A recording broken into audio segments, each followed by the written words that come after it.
France 5.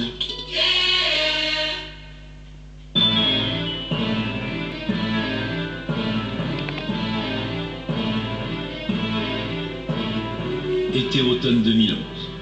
Prenant le relais des révolutions de Jasmin, l'indignation de la jeunesse s'étend comme une traînée de poudre aux quatre coins du monde.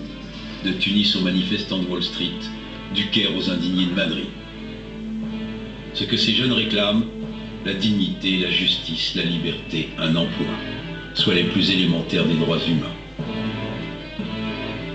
Ce faisant, ils interpellent un monde où ne semble plus régner aujourd'hui qu'un seul ordre, celui des marchés financiers. Qu'une seule loi, celle de la sauvegarde de la notation triple A. Et si les droits de l'homme venaient perturber cet ordre-là?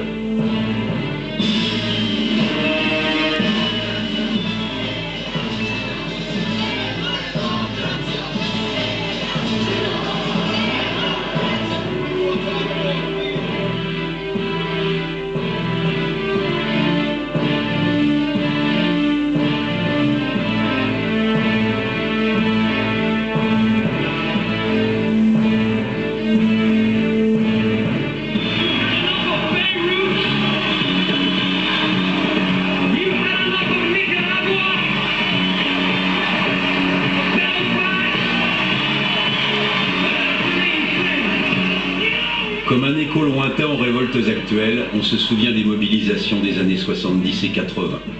La jeunesse d'alors s'était levée en masse pour la défense des droits de l'homme. Elle avait organisé des concerts de solidarité pour les peuples en lutte. Elle avait crié son refus de la torture et de la peine de mort.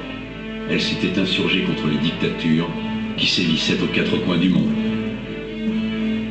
On est ensemble ce soir pour célébrer le 40e anniversaire de la Déclaration des droits de l'homme. L'article 1 dit que tous les êtres humains naissent libres et égaux en dignité et en droit, qu'ils sont doués de raison et de conscience et doivent agir les uns envers les autres dans un esprit de fraternité. Que chacun peut se prévaloir de tous les droits de cette déclaration, sans distinction aucune de race, de couleur, de sexe, de langue, de religion et d'opinion politique. Les gouvernements ont le devoir de protéger ces droits pour tous leurs citoyens. Mes prières vont à tous ceux ici présents qui se servent de leur cœur et de leurs paroles pour combattre pour la dignité et la liberté des peuples africains.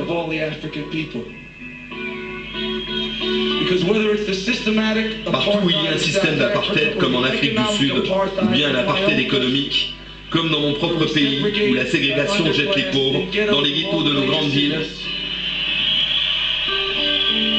il ne peut pas y avoir de paix sans justice.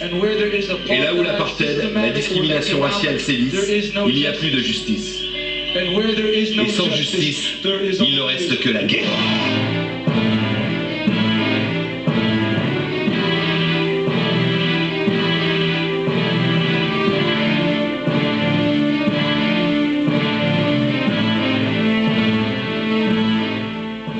C'est pourtant au sortir de l'Holocauste de la Seconde Guerre mondiale que les Nations Unies naissantes ont réaffirmé les principes fondamentaux des droits de l'homme.